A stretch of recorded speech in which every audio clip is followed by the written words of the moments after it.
Hey there, Twins fans, and welcome to Twins in the 2000s, a journey through the contemporary history of the Minnesota Twins, brought to you by Twins Daily. I am Nick Nelson, joined by co host John Bonus. John, are you as excited as I am to talk about the wonderful, horrible, thrilling, devastating, breakthrough, breakdown year that was 2001 for the Minnesota Twins? Yeah, as I was taking a look at the kind of write up on this and I'm trying to remember what my mood was by the end of this season. Like, on the one hand, we'd kind of gotten this, it was truly the end of the Cleveland dynasty, Right. which, had lasted nearly a decade, really, since early 90s. And, um, and I'm wondering if I remember thinking that, or if I was just crabby because because they'd come up so short late in the season, and I don't remember. I think I was hopeful coming out of that, but I'm not sure. Yes, Cleveland was a powerhouse. The American League Central Division was established when the strike ended in 1995. I believe Cleveland won it the first 5 years, although in 2000, the White Sox won it, which I had forgotten. So the White Sox did break through there for a Hmm. year, but Cleveland was back and very much a high quality team in 2001 to compete with this Twins team. So let's dive into it. As we mentioned, the Twins finished in last place in 2000, lost 93 games, had the worst record in the major leagues. It was a tough year and really not a lot of great individual performances on that team. Although, as we discussed in the last episode, the pieces were pretty clearly starting to come together in this rebuild that Terry Ryan had been enacting since he took over the team in the mid 90s. We saw players like Torrey Hunter, Corey Koski, and AJ Przinsky start to settle in starting roles. We saw a young pitcher named Johan Santana take his lumps as a Rule 5 pick. It really starts coming together here. And in 2001 is the season where we really started to see that come to fruition and gel because this team took off hot. They started 14-3. And they really kept it rolling for the entire first half. Just a really strong team, good pitching, good offense. They've rolled on a 13-2 run into the All-Star break, and at that point, they're 55-32, 23 games above 500. They've got a 5-game lead over Cleveland, the division favorites.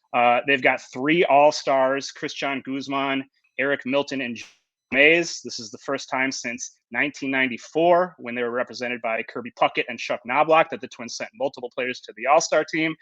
This was an amazingly fun first half, John, especially coming on the heels of about 8 straight years of nonstop losing.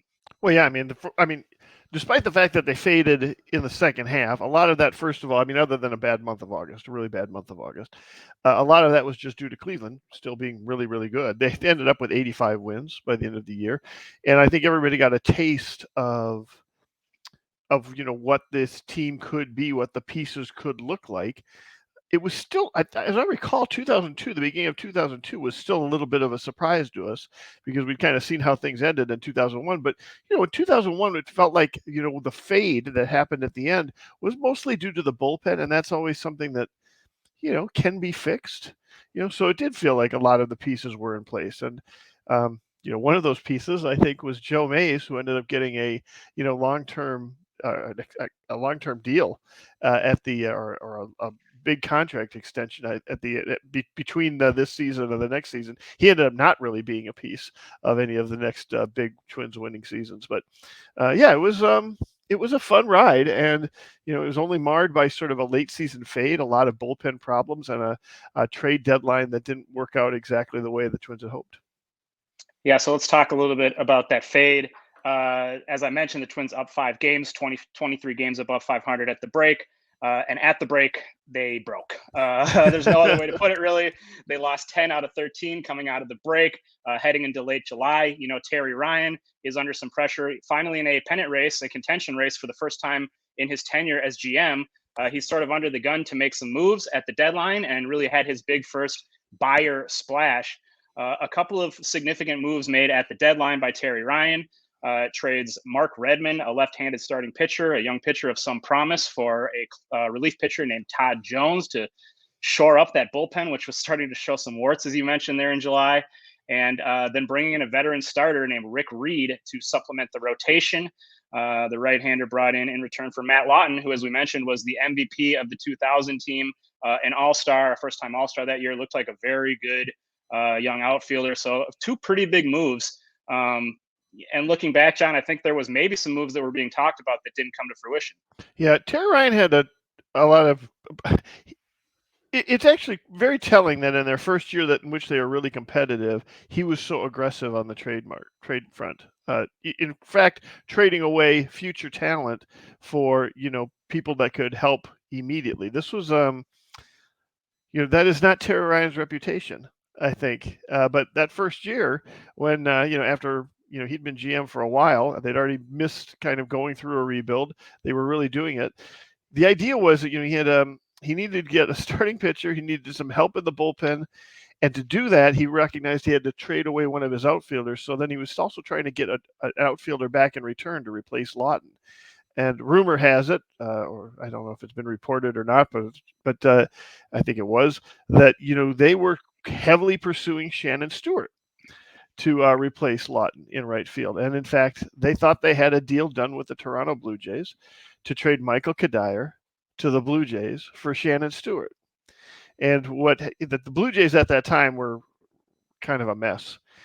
And the Blue Jays just didn't get the paperwork in on time. They had some problems with their fax machine or something, so that they both teams thought 2001. I know they both teams had something done, but they didn't get the deal done. And other than that, you take a look at what Ryan did. He had a good young starting pitcher in Redmond, and he traded him away to get some help in the bullpen. And Redmond was hurt at that season. He basically traded him while he was hurt, which is the only reason that I think Ryan was willing to part with him, is because he knew it wasn't going to be good in the second half of the season. And so then, he had to replace Redmond. So he went out and got Rick Reed, which is, a veteran, number 2, number 3, number 4 starter, middle of the rotation starter, I guess. But to do that, he had to give up Lawton. So, not really having anybody to fill in for them, that's when they tried to go out and get Shannon Stewart. Of course, they did end up getting Shannon Stewart, but it wasn't for until a couple of years later. He ended up being key to the 2003 team that made a run, 2003 team that made a run, and then they ended up keeping Michael Kadire, who ended up being called up for the playoffs in towards the end of the 2002 season to try and help out the playoffs. So, all in all, the moves didn't help. Reed was fine. They did suffer without having Lawton in the lineup, and Redmond helped a little, or not Redmond.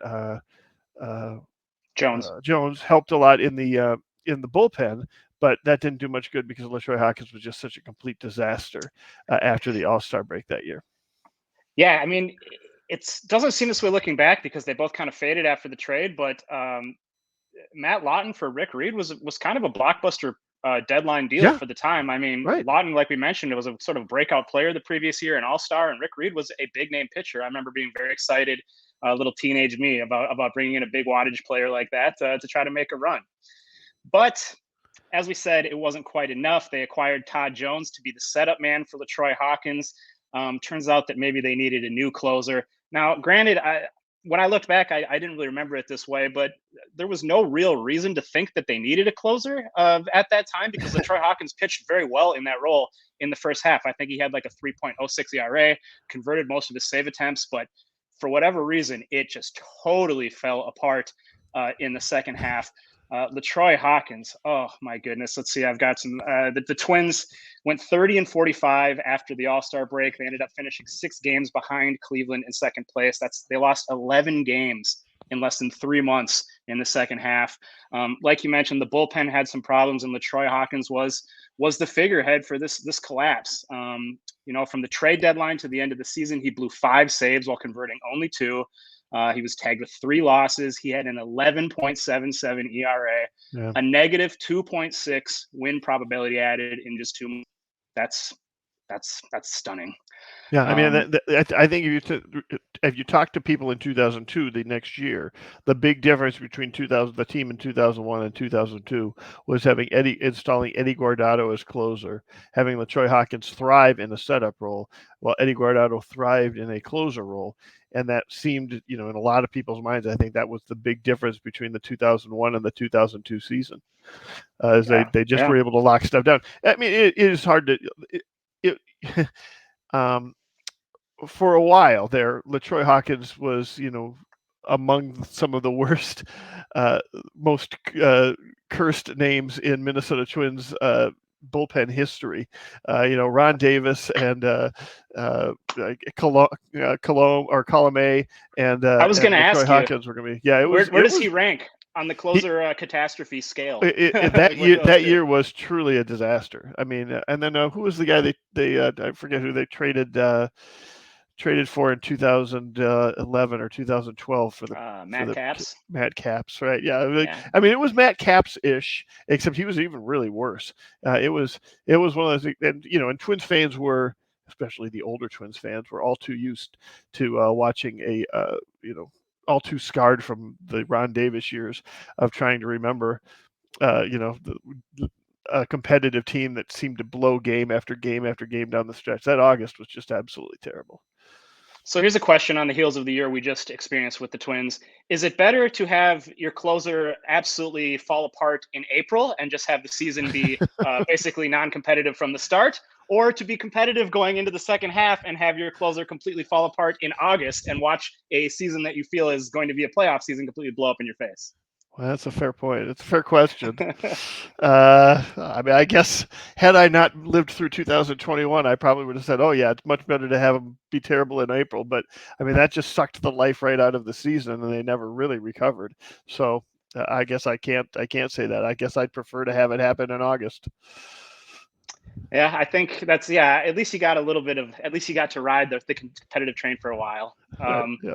What I remember very much about this season, I was 15 or 16, and I was sort of taking that leap from being, a young kid baseball fan who just watched the games and sort of liked players based on who had cool names, to really starting to be interested in how individuals contributed to winning, stats and stuff like that. And this was a really fun season for stats. I thought, you had Guzman leading the league in triples for a second straight year. You had Joe Mays winning 17 games, which was kind of a big Right. deal back then. You had Corey Koski filling up the stat sheet, which we'll discuss. So next up, we're going to talk about some of the individual contributors on that team and maybe talk a little bit about who was the MVP of that 2001 Twins team. So moving on with our discussion of the 2001 Twins season here on Twins in the 2000s. I am Nick. This is John. We're going to talk a little bit about some of the star performers on that 2001 team and maybe try to figure out who we think was the most valuable player on that team. My choice, just to kick it off, is Corey Koski. We talked a little bit in the last episode about how Koski is really one of the underrated players in Twins history. And this season is one of the underrated seasons in Twins history, in my opinion. I've got the numbers on the screen here. He had 649 plate appearances, healthy year long, a workhorse at third base, batted 276 with a 362 on base and 488 slugging, 26 homers, 103 RBIs, excellent defense, which contributes to that 5.8 wins above replacement, according to Fangraphs. To put that in some context, that is the highest wins above replacement that any Twins player posted in between 1997, which was Chuck Knobloch's last full season at second base, and 2004, which would be Johan Santana's breakout Cy Young season in the rotation. Jorge Polanco, who was probably the best player on the Twins this past year, he had 3.9 wins above replacement. So Corey Koski in 2001, a full 2 wins better than Jorge Polanco was this year. Just a tremendous, tremendous season. Some other guys that sort of were the finalists in this running, Joe Mays, who was an all-star, as we mentioned, 233 innings. He went 17 and 13, a 3.16 ERA, 1.15 whip. And Christian Guzman, another all-star, batted 302, 14 triples, led the league for a second straight year, as I mentioned, 25 steals, just an electric player, really emerging as a superstar at shortstop. Unfortunately, I believe the thinking is that he suffered a shoulder injury in the All-Star game and really was never the same after that stellar first half in 2001. Yeah, we never really got the full story on what happened to him or what that was. I it's one of those things where I always got the sense that people understood it, but that or that the reporters at the time kind of knew what was going on, but for whatever reason, it wasn't really being spelled out to the public. I don't know. I've always kind of wondered what happened to Guzman, because I mean, really, I mean, I remember writing stories before the beginning of the 2002 season where you took a look at the young, talented shortstops in that age. You know, Guzman looked like he was on par with Jeter and Nomar Garcia Parra, and well, there's one other really good one right about that time. There was sort of the holy trinity A-Rod. of short. Yeah, right, A-Rod, right. I mean, this was 2001, and he was putting up. He was as young as them, even younger than them, putting up amazing stats, hitting 302. He had all that speed, and he ended up having a decent career. I think he ended up having almost a 10-year career, in hitting free agency and getting a big contract with, I think, the Reds, but Nationals. Nationals, was that what it was? Yeah, and so he still had a fine career, but I never, not what people were kind of hoping for when that happened. No, this was the Uh, high point for Goozy. Of course, it was when I got my Goozy jersey too. I mean, I always seem to buy high on the jerseys. yeah, exactly. Well, that's the natural thing to do, right? Stay out of the stock It's part of market the deal. someday. It's All part of the right. deal. Um, I just took a look at the WPAs for the 2001 season. Right, number one in the pitching category was Eddie Guardado. So even as a Okay. setup man, he was doing yeoman's work as a setup man in 2001, and that maybe paved his way to 2002. He had the highest Absolutely. WPA on the team. Second highest WPA on the team was Joe Mays, who you got up there, right? The highest hitter was Doug Mitkiewicz, who just barely Yes. nudged out Corey Koski. And I expect that Uh, Corey Koski's WAR is considerably higher than Minkiewicz's, in part because Koski was providing gold glove level defense at third base. That is something that obviously ranks you fairly high. And then the third place for the hitters in WPA was Matt Lawton, who was only around for 2/3 of a season and would have been on pace to have even a WPA even higher than Doug Minkiewicz's. So Maybe the loss of Matt Lawton is an underrated contributor to the second half downfall. They lost his clutch bat, and they just couldn't. They couldn't recover. yeah, and the Uh, fact that those guys ended up yeah, exactly. The fact that I mean, he was really an on base machine.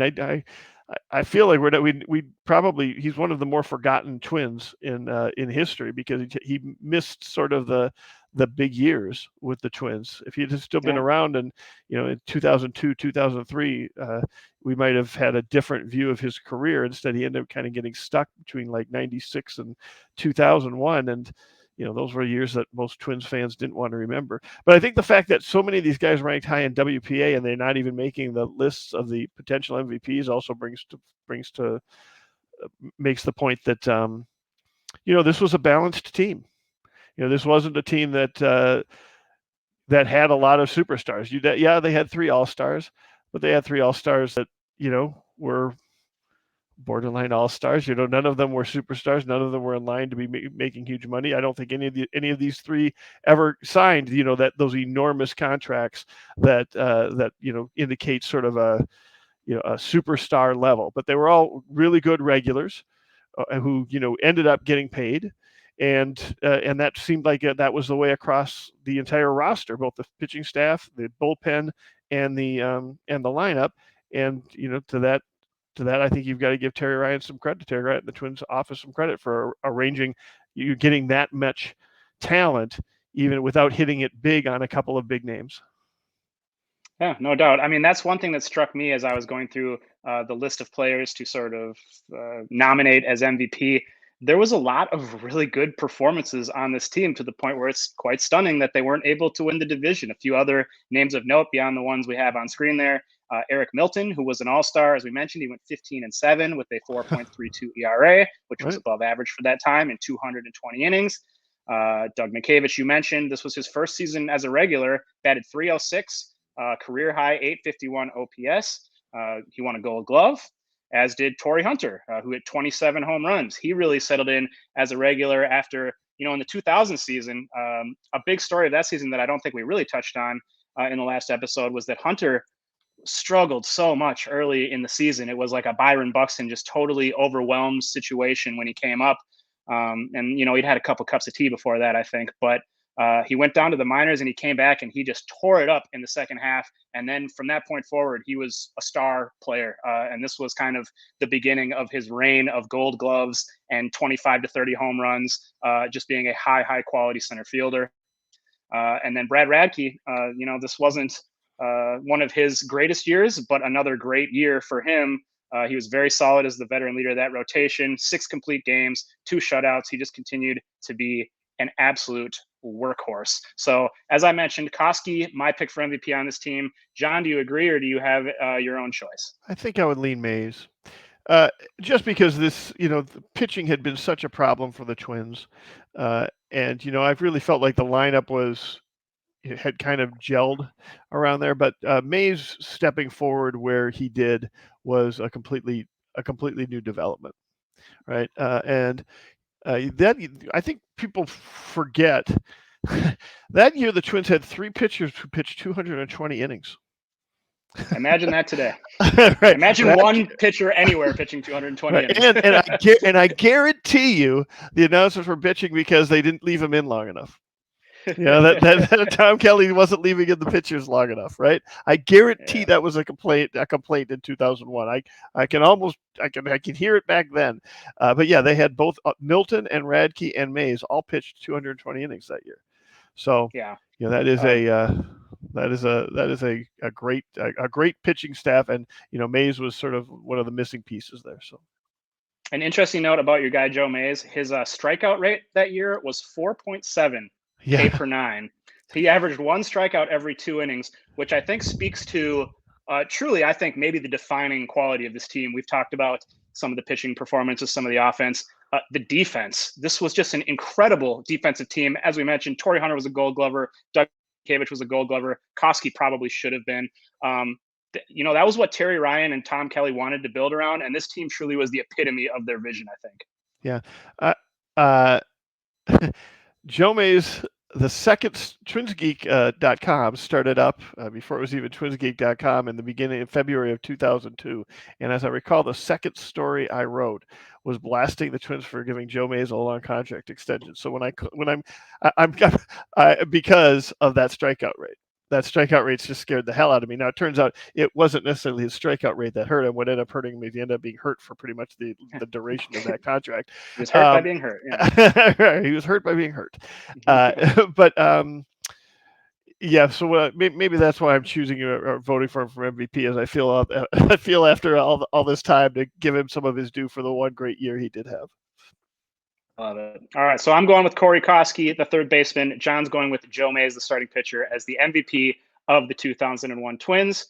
From there, we'll move on next to talking about some of the most memorable moments, highlights, and lowlights of 2001.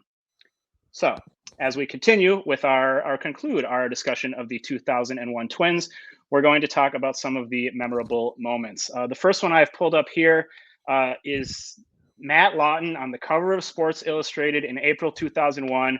This was really, when I think back, this was the moment when the Twins really burst into the national spotlight. They were not a well-known team up to this point. They had been also Rams playing in the Metrodome with no fans in Minnesota.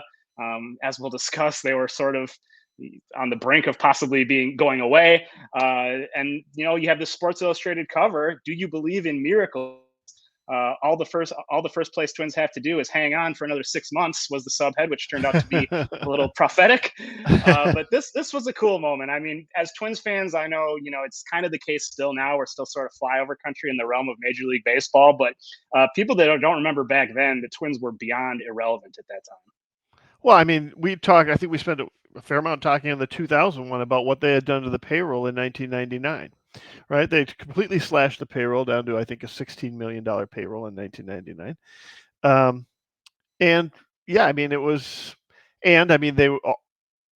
they were constantly crying poor because they were trying to get a new stadium, right? So they were marketing against themselves as being any kind of relevant organization to begin with. They were marketing that themselves to get a new stadium, and they were demonstrating that by slashing their payroll. That changed a little bit in 2000 when they gave Radke the 4-year, $36 million contract extension and showed that they cared a little bit. But yeah, this was the first. I'd actually forgotten about this Sports Illustrated cover. I'd remember the one from 2000 2002. We'll Mm-hmm. talk about that in our next week as we go through these. But yeah, this was a team that had been really crummy for a decade, and lost Kirby Puckett, so kind of lost Kent Herbeck, lost a lot of Molitor had kind of come and gone, hit his 3,000 and left.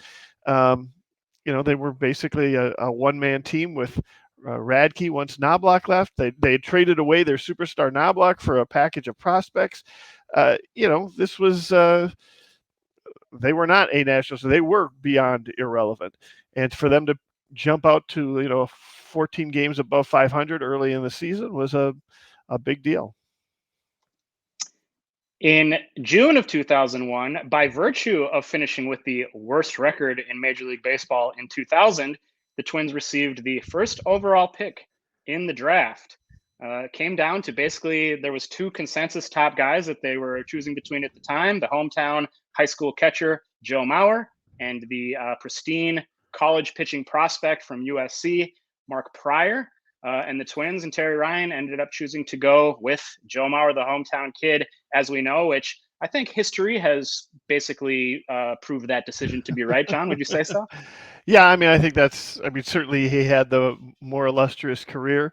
Uh, uh, he didn't burn as early and as bright. It might, I think we actually had, I think, a story on Twins Daily that I really liked a few years back by Kyle Eliason, claiming that the Twins still should not have selected Joe Mauer. They should have went and made a pick that could have helped them immediately in the World Series in 2002, in the playoffs in 2002, 2003, 2004, as opposed to the 18-year-old that they ended up, getting and waiting and debuting in 2005. So, there might be some validity to that, honestly. I mean, if you look back now, really that period was their best chance. I mean, this is the last time they won a single playoff game. So right. you put a Mark Pryor on maybe that 03 team or that 04 team. Well, yeah, I mean that is sort of the. I mean, Pryor, how long was it? 2004 he ended up getting hurt, fairly early on, and Right around nobody there. really anticipated that because they thought, oh, he has the perfect mechanics and blah blah blah. He was never really the same for the Cubs. I think that's an interesting place, but certainly in terms of like career value and impact to the franchise, I mean, you could say that Target Field is the field that Joe Mauer built. And I think so too. and I'm not, maybe Mark Pryor has that impact if they end up going on a playoff run in 2003, 2004. But no, I think if you polled 90% of people would say, probably 98% of people would say Joe Mauer was the right one to take. Ultimately, has been proved the right one to take. He wouldn't take too long to get to the majors, as we'll find out in the not too distant future on the show. I had to throw this in there because I saw our guy Tom Froning of Twins Daily tweeted about it recently. The real ones know. After the Twins traded Matt Lawton to acquire Rick Reed, they had a need in right field, so they used a little bit of a platoon between a couple of their prospects, Bobby Kelty, who was a switch hitter, and Dustin Moore, who was a right-handed hitter, and he came to be known by the fan base as, or they came to be known as some sort of amalgamation called Dusty Kelmore. Yeah, that was a fun time. Just a memory that sticks in your head from those seasons. well, they all seem to have. I mean, for a while we were really they all performed really well. For a while we thought Bobby Kilty might be a real diamond in the rough, a breakthrough player.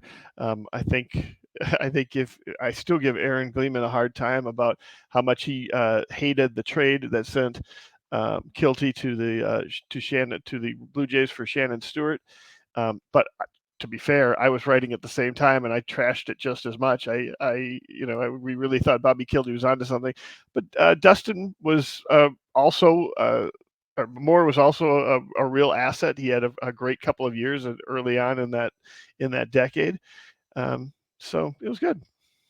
Yeah. Bobby Kilty was sort of an early sabermetrics darling, I feel like, because his trademark, I feel like, in the minors was patience and drawing a ton of walks. And this was right around the time that Moneyball was happening. Literally, I mean, I think it was this season or the next season that the movie and book were based on. So yeah, Kilty was a great example of the type of player who was being more highly valued, and it's totally understandable why bloggers would not like that move. And Matt Lawton too was kind of a Moneyball type player. Yeah, he was. I mean, he was definitely an on-base kind of guy. Kilty was definitely a Moneyball type player, but he also, I think that also kind of showed. He also ended up sort of showing some of the limitations of the early Yeah, sabermetrics as well, because you took yeah. a look at how much he got on base and what kind of power he had, and it looked unstoppable. And then the longer he was in the majors, so the less he performed. And a lot of thought process was that he had benefited from walking too much. He really couldn't handle some of the stuff in the zone. So No doubt. I wanted to pick one game to include as sort of a snapshot of the story of the season, which was the second half collapse. I picked this game versus Cleveland on August 14th. The two teams are in the middle of an intense battle. The Twins are trying to fend off this assault Cleveland in the second half. This was a great game that I actually kind of remember in my mind, despite it being a long time ago. Um, the Twins trailed 4-3 going into the ninth. Torrey Hunter hits an RBI ground out to tie the game. AJ Przinsky comes through with a 3-run triple to give them a 3-run lead going into the bottom of the ninth. LaTroy Hawkins gave up all those runs back, and the Twins end up losing in the 11th inning. That was kind of the crusher game to me, to scrap together this huge dramatic comeback against your rivals, and it was just sort of emblematic of what was going on. I mean, Hawkins was just repeatedly sucking the wind out of their sails. yeah, a week before that, the Twins had been in first place. Cleveland had come to town and taken 2 out of 3, dropping the Twins back to a tie for first place. And then they went to Tampa and lost 3 out of 4. And this was the first of the next series where they were going to Cleveland to try and I think they started the game 1.5 back. And so, they really wanted to take 2 out of 3 to kind of stay in this race, and to drop that one in 11 innings off of a blown save. It was reminiscent of every nightmare that Twins fans had felt, certainly in the mid '80s with Davis, and would eventually experience in future years as well. So It reminds me of the Oakland game this year, where it's like Buxton hits this home run. You're like, here we go. Our star player has come through. And then right, Colome just comes out and, I yeah, mean, and then they really felt like they were dead in the water after that. Those kind of games can just kill a team. yeah. They ended up Uh, getting swept in that series in Cleveland. So they lost that first one, then they got swept. So instead of pulling within a half game with 2 games left to play, by the time that series was over, they were 5.5, 4.5 out, and they would never really get. They would never get closer than that again that season. I will say that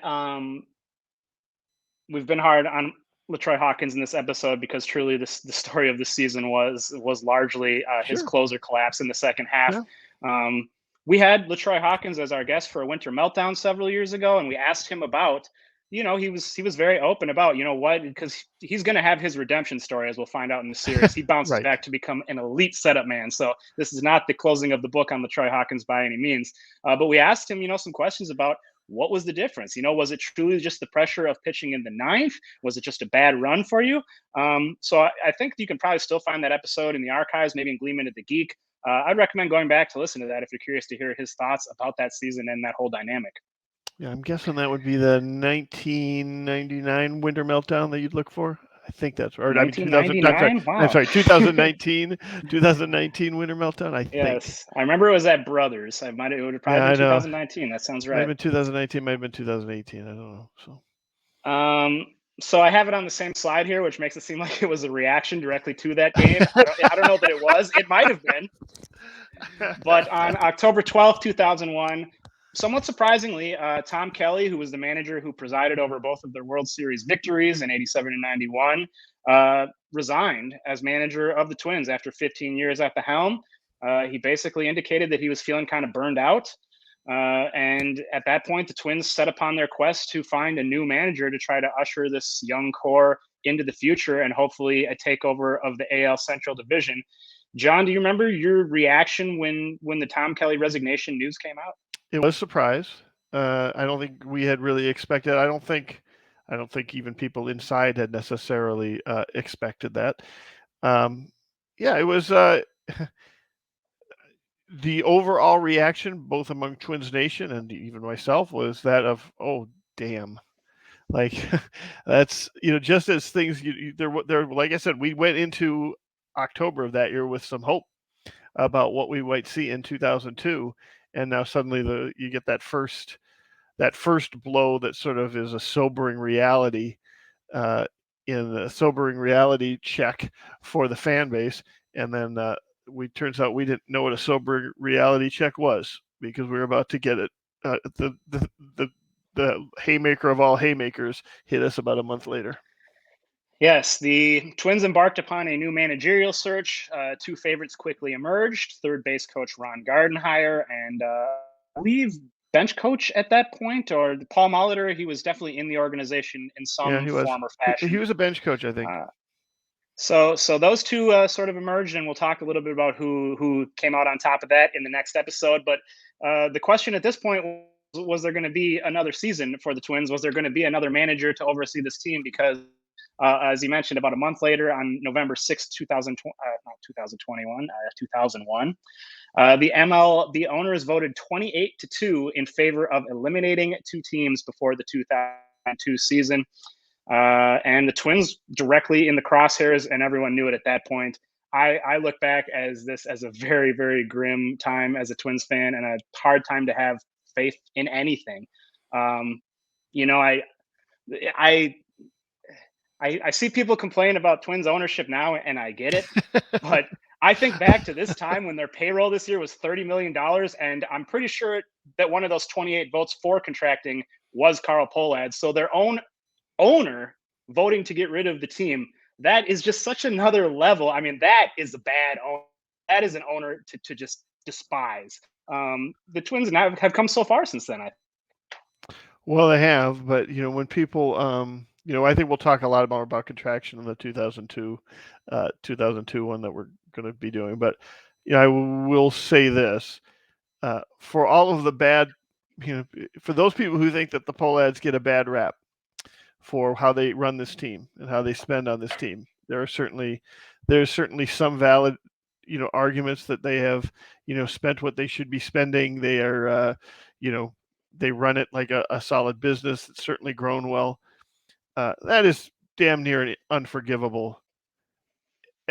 It's an unforgivable action if it was serious, and it's pretty close to unforgivable if it's just a negotiating tactic, which I think people can still debate, and I think we might even debate in 2002 as to whether it was a negotiating tactic to try and get a stadium or not, or just because the other reason this was being done is because the collective bargaining agreement was expiring in 2002. They were going to be renegotiating that with a April 31st deadline, as I recall. The owners were terrified of I'm sorry, not April 31st, August 31st. Owners were terrified of another August 31st deadline because last time they had one like that was when the players had struck and ruined the 1994 postseason. And so, there was there was a thought process that maybe this was something that the owners were doing to try and scare the union into not wanting to lose 50 members, lose their jobs. There was a lot of angst about it. I was really angry. Nick, I can't tell you how angry I was about it. I was much angrier than I had been about rumors that the Wolves might be leaving. I was much angrier than when the North Stars left.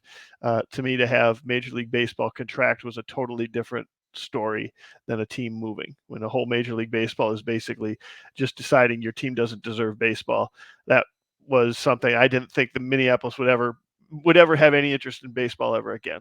That was so. It was a huge moment, and it affected the 2002 season greatly. And I think we'll probably talk more about it next time. Yeah, I don't think I really understood the full brunt of what was going on. But I'm kind of glad I didn't, because it's hard to come back from something like that. Having your own owner say he wants to take the team away from the fans. So my pick for the most momentous, memorable, important development of 2001, I'm going to go with Joe Mauer being selected first overall, because it's something that ripples through much of the rest of the series, despite all the things that happened on the field. John, what's your pick? Yeah, I mean, it's tough. At the time, when I remember the 2001 season, what I remember is that trade deadline. That's what I remember. I could also suggest the Tom. I like that you included the Tom Kelly one in there. I mean, both Tom Kelly and I think Joe Mauer were more impactful events. Certainly, Contraction was also an impactful event, although ultimately it didn't really matter. But to me, what I remember about the 2001 season is that trade deadline and it not working out, despite everybody scrambling to try and get things to work. Like you had said, they were in the middle of a losing streak coming out of that All-Star break. They ended up going into August. It was terrible. The sort of failed trade deadline moves is what stuck with me in terms of remembering that 2001 season. All right. So the Twins make a run, but fall just short. We'll see if they can pull it all together and get themselves a division champion. We'll see if they still exist as a team survive. in 2002. Right. There's only one way to find out, and it's you have to tune into the next episode. So please make sure that you subscribe to Twins Daily on YouTube and our podcast. Visit twinsdaily.com and make sure to join us for the 2002 episode. Thank you, John. Thank you, everyone. Good to see you.